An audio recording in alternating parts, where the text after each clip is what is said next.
신앙 고백 우리 하겠습니다. 나는 전능하신 아버지 하나님 천지의 창조주를 믿습니다. 나는 그의 유일하신 아들 우리 주 예수 그리스도를 믿습니다. 그는 성령으로 잉태되어 동정녀 마리아에게서 나시고 본디오 빌라도에게 고난을 받아 십자가에 못 박혀 죽으시고 장사된 지 사흘 만에 죽은 자 가운데서 다시 살아나셨으며 하늘에 오르시어 전능하신 아버지 하나님 우편에 앉아 계시다가 거기로부터 살아있는 자와 죽은 자를 심판하러 오십니다. 나는 성령을 믿으며 거룩한 공교회와 성도의 교제와 죄를 용서받는 것과 몸의 부활과 영생을 믿습니다. 아멘. 203장 우리 부르시고 말씀을 봅니다.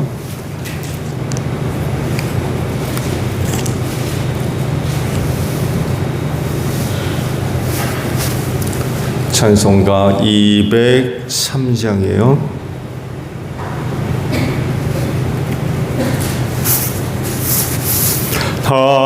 하나님의 말씀은 생명의 말씀이라. 광야 같은 세상에 길 잃고 방황할 때 절망 중에 빠진 이 몸 하나님 보하사 생명샘이 솟아나와 새 힘이 넘칩니다. 하나님의 말씀은 은혜의 말씀이라. 누구든지 믿고서 참으로 회개하면 하나님이 사해 주사 구원함 베푸시고 가히 없는 큰 은혜로 늘 품어주십니다. 하나님의 말씀은 진리의 말씀이라. 믿음으로 지키어 자유를 얻게 되며 어려운 일, 힘든 일도 담대히 할 수 있어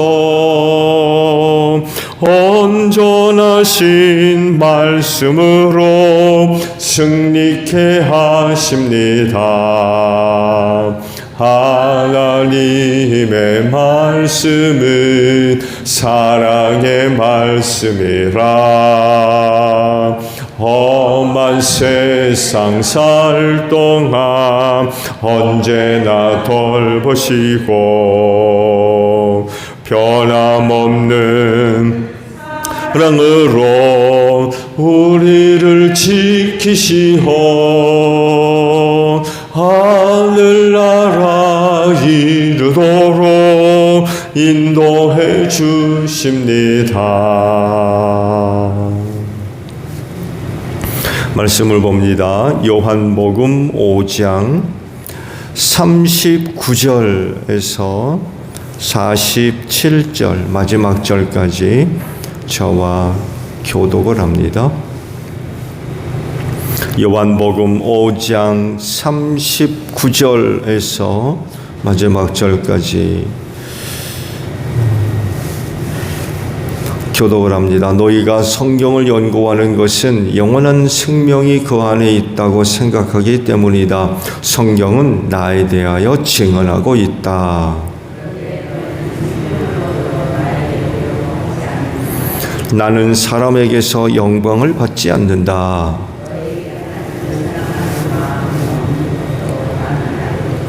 내가 내 아버지의 이름으로 왔는데 너희는 나를 영접하지 않는다. 그러나 다른 이가 자기 이름으로 오면 너희는 그를 영접할 것이다.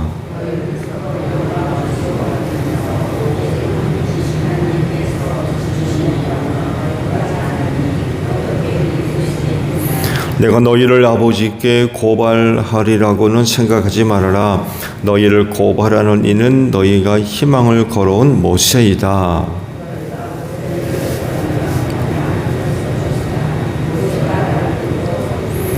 함께합니다. 그러나 너희가 모세의 글을 믿지 않으니 어떻게 내 말을 믿겠느냐. 아멘. 오늘 아침에는요 39절 하반절의 말씀입니다. 성경은 나에 대하여 증언하고 있다라는 말씀입니다. 기독교의 모든 신앙의 내용이 다 성경에 있습니다. 즉 우리가 신앙의 내용으로 알고 또 믿어야 할 것들이 다 성경에 있다는 거죠. 여러분, 성경은 계시의 책이죠. 온전한 계시의 책입니다. 결코 부족할 수 없고요, 불완전할 수 없습니다. 그래서 말씀을 드린 대로 알아야 할 신앙의 모든 내용들이 다 성경에 있기 때문에 이 한 권의 책으로 다 돼요. 사실 우리가 믿어야 할 또 알아야 할 신앙의 내용이 성경에 있지 않고 다른 데 있다고 하면 이건 정말 굉장히 큰 문제입니다. 다른 데 어디서 하나님의 계시를 또 알아야 할 믿어야 할 신앙의 내용들을 우리가 얻을 수 있단 말입니까? 그럼에도 불구하고 많은 사람들이 성경 이외의 다른 곳에서 신앙의 내용들을 찾으려 하다가 유혹에 빠진 이들이 얼마나 많은지 몰라요. 이단들이죠. 개인적인 어떤 경험이나 세상에서 떠도는 이상한 이야기들, 신화, 세상적인 어떤 이상한 가치관, 지식, 경험, 혹은 정보, 성경과 맞지 않는 그 어떤 경우라도 신앙의 내용으로 삼으면 안 돼요. 우리가 신앙의 내용으로 삼아야 할 건 성경에 있는 것이지 성경 바깥에 있는 게 아니에요. 여러분 정말 조심하셔야 됩니다.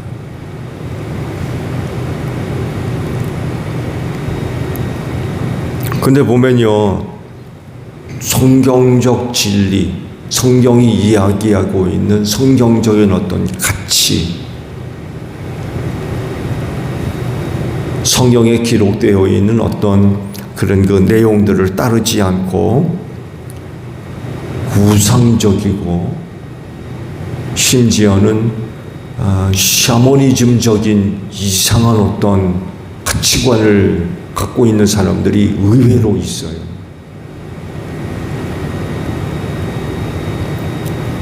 한 장례식에서 그런 것을 봤어요. 관을 이제 옮겨야 되잖아요. 운구를 하게 됐는데 한 젊은이 하나가 4명이 들면 안 된다고.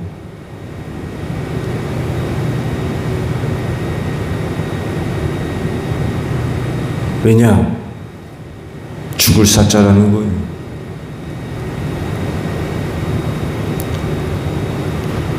그런 생각을 갖고 있는 한 젊은이가 또 찬송을 부르고 있더라고요.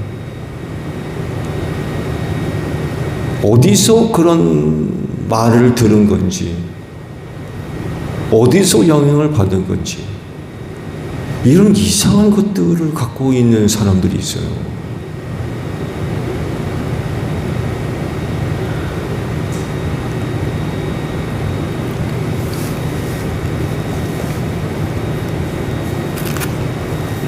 성경적입니까?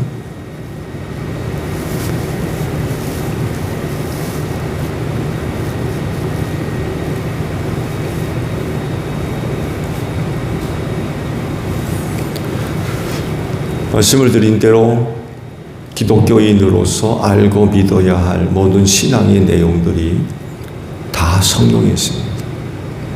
성경 이외에 어떤 것도 우리의 신앙의 내용이 될 수 없어요. 그러나 그럼에도 불구하고 성경 바깥에 있는 어떤 것들을 신앙의 내용으로 붙들게 되면 큰일 납니다. 온전한 신앙이 될 수가 없어요. 왜곡된 신앙이죠.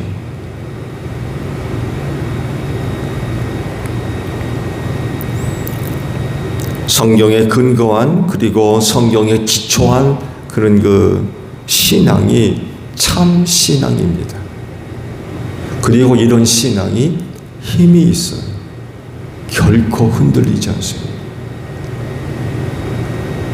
이 마지막 때 이런 신앙을 얼마나 필요로 합니까? 그렇지만 성경 이외의 다른 것들을 신앙의 내용으로 갖고 있고, 심지어는 그리스도인으로서 가져야 할 바른 가치관이 아닌 이상한 그런 그 가치관을 갖게 되면 결국 그 틈을 타고 마귀가 들어와 가지고 역사할 때 흔들릴 수밖에 없어요. 평상시는 괜찮아요. 근데 신앙이 지켜지고 고백되어야 할 자리에 문제가 발생할 수 있어요. 왜? 성경대로 안 해요. 자기가 가지고 있는 이상한 것 따라가지. 말씀을 드렸잖아요. 운구하는데 4명이 들고 6명이 들고 무슨 상관이 있어요? 상황에 따라서 얼마든지 가능한 일이지. 4명이면 안 된다는 거예요. 죽을 사자라서. 그런 게 과연 성경적이냐 라고 할 때 아니라는 거죠. 그게 성경의 선고입니까? 다른 종교의 선고입니까?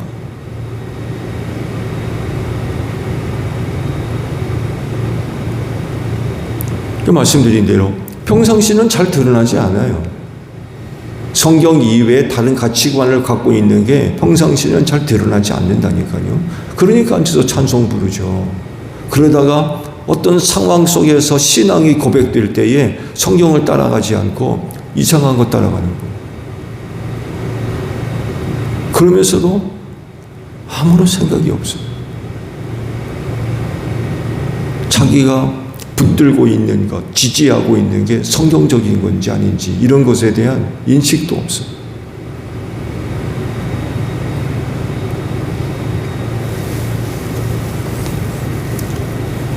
이렇게 성경은 신앙생활하는 성도들에게 굉장히 중요한 그런 그 역할들을 갖고 있죠. 그러면 성경에서 우리가 뭘 깨닫고 우린 뭘 얻고 발견해야 될 거냐라고 할 때에 오늘 주신 말씀이 바로 그 답을 우리에게 주고 계십니다. 성경은 뭘 기록하고 있죠? 이 성경을 어떻게 보느냐에 따라서 여러 가지로 이야기할 수 있지만 오늘 우리에게 주신 말씀을 근거로 해서 성경을 보면 성경은 결국 예수를 증언한다는 거예요. 성경은 나에 대해서 증언한다고 그러시나요? 예수께서 그렇게 말씀하신 대로 성경은 예수에 대해서 증언한 책입니다. 그래서 성경을 보고 대하고 들을 때마다 우리가 어디에다 초점을 맞추어야 되는지 주님이 말씀하신 그 말씀 속에서 우리가 발견할 수가 있습니다. 즉 성경을 볼 때에 그 성경 속에 녹아 들어가 있는 혹은 숨어 있는 예수를 찾아내야 돼요. 예수를 발견할 수 있어야 됩니다. 왜? 성경이 예수를 증언한다고 하셨기 때문에. 성경은 나에 대해서 증언하는 책이라고 그러셨잖아요. 그러니까 성경을 볼 때마다 그 성경 속에 담겨 있는, 녹아 있는 그 예수를 발견할 수 있어야 된다. 인물이나 혹은 사건이나 누구를 통해서 혹은 그 사건을 통해서 예수님을 발견해내야 돼요. 예수를 찾아내야 돼요. 그냥 흰색은 종이요 검정색은 글자다 하는 식으로 주구장창 읽어내려가는 글자 공부하듯이, 어린아이가 글자 익혀 글자 공부하듯이 그런 식으로 볼 것이 아니라 한 구절을 보더라도 그 말씀 속에 예수에 관해서 이야기하는 것이 없는지, 예수를 찾아내고 예수를 발견해내는 그런 그 모습들이 있어야 된다는 거예요. 짧은 구절이라도 그 말씀 속에서 예수에 관해서 이야기하고 있다면 뭘 얘기하고 있는지. 근데 흰색은 종이요 검정색은 글자요 하는 식으로 읽어 제끼면 그거 알겠어요?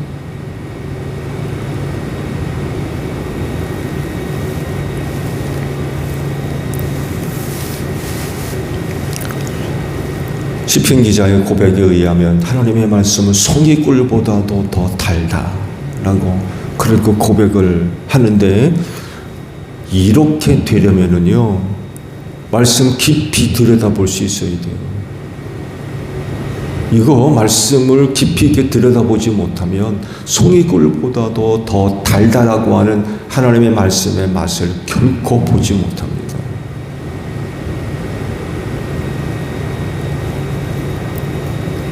마치 밥을 오래 씹으면 고소해지고 그리고 결국 달아지잖아요.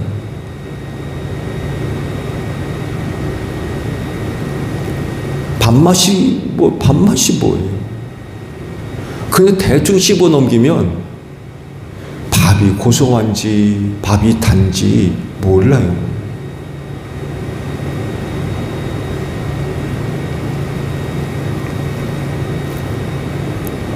수박 겉 핥는다고 그러잖아요. 수박이 진짜 맛은 속에 있잖아요. 수박 겉 핥으면 수박 맛을 알아요? 모르잖아요. 이 말씀이 예수에 관해서 증언하는 책이라고 그러셨는데, 짧은 구절이라 할지라도 그 말씀이 예수에 대해서 무엇을 증언하고 있는지 우리가 알지 못하면 수박 겉 핥는 것과 다를 바가 없다는 거죠.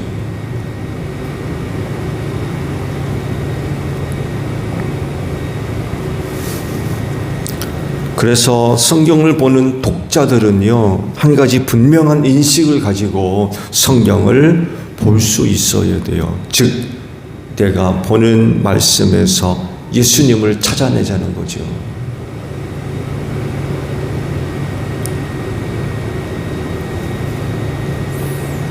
마치 숨은 그림 찾듯이.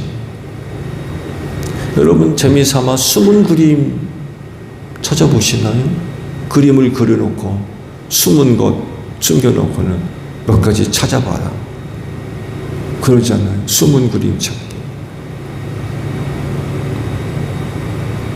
또 그림을 그려놓고는 뭐가 보이느냐 그런 것도 있고요.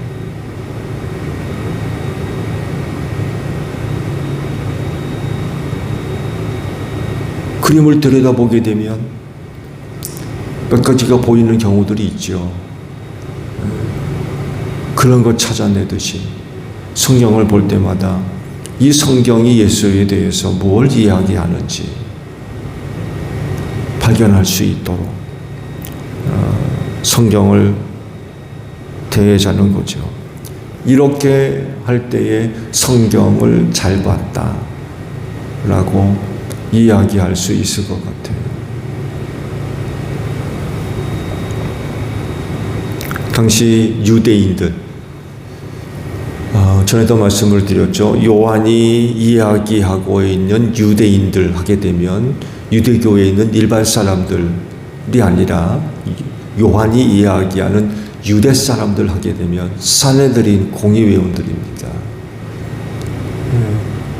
제사장들이나 바리새인들, 유대 지도자들, 이런 사람들을 지칭하는 의미로 요한이 기록을 하고 있다고 말씀을 드렸죠. 이들이 성경을 연구하는 이유가 그 성경 안에서 영원한 생명이 있다고 알기 때문에 성경을 연구한다는 거죠.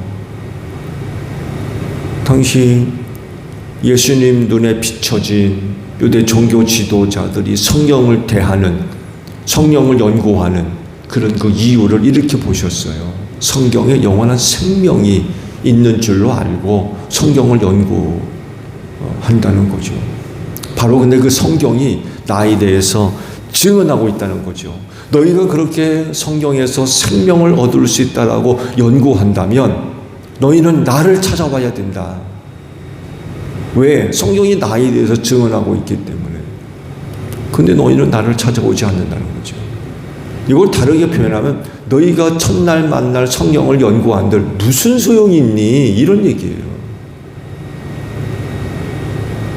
성경에 생명이 있는 줄로 알고 성경을 연구하는데 그러면 너희는 당연히 나를 찾아와야 된다. 왜? 성경이 나에 대해서 증언하고 있기 때문에.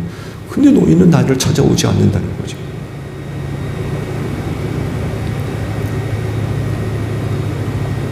성경을 잘못 연구하고 있다는 거예요.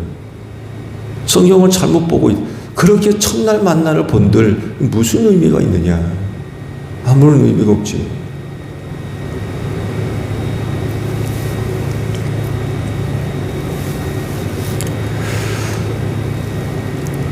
여러분, 성경을 연구함으로 진리를 안다고 그러면 그는 정말 하나님의 사람이 될 수 있어요. 근데요, 성경을 잘못 연구하면 성경을 잘못 연구하고 그냥 잘못 아는 거죠. 잘못 믿게 되는 거고 사울 같은 사람이 돼요. 사울이 누구예요? 교회와 사도들을 핍박했던 사람들. 성경을 잘못 연구하고 잘못 알면 바울이 되기 전 사울 같은 사람이 될 수 있어요. 자기 나름대로는 하나님을 잘 섬기는 것 같지만 실상은 오히려 하나님을 대적하고 회방하는 이런 일이 되어버렸어요. 생각해 보세요. 얼마나 무서운 일인지. 스데반 집사가 죽는데 증인이 됐습니다. 돌에 맞아 순교했잖아요. 그 일을 주동했던 사람이 사울이었어요. 왜 이런 일이 벌어지느냐? 성경 말씀을 잘못 보고 잘못 연구해서 그래요. 굉장히 무서운 일이에요.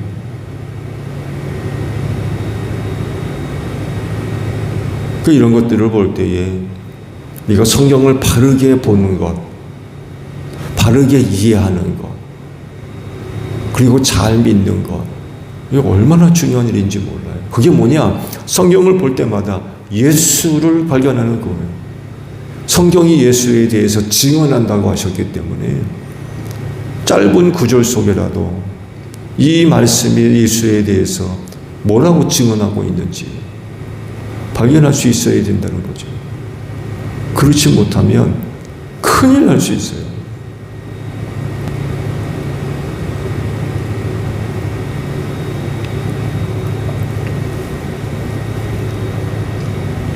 그럴진데 성경을 늘 보시고 또한 큐티도 하고 계시죠.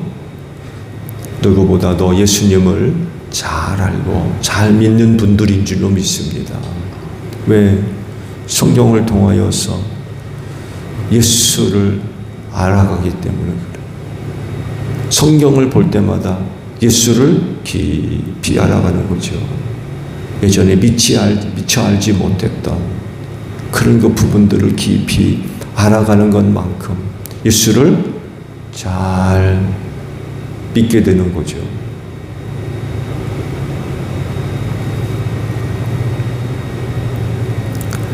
그럴진데 늘 여러분이 보고 있는 그 성경 말씀에서 예수님을 발견해가는, 그래서 어느 누구보다도 예수님을 잘 믿을 수 있는 여러분들이 되시기를 바랍니다. 주기도문합니다. 하늘에 계신 우리 아버지, 아버지의 이름을 거룩하게 하시며 아버지의 나라가 오게 하시며 아버지의 뜻이 하늘에서와 같이 땅에서도 이루어지게 하소서. 오늘 우리에게 일용할 양식을 주시고 우리가 우리에게 잘못한 사람을 용서하여 준 것 같이 우리 죄를 용서하여 주시고 우리를 시험에 빠지지 않게 하시고 악에서 구하소서. 나라와 권능과 영광이 영원히 아버지의 것입니다. 아멘. 기도하겠습니다.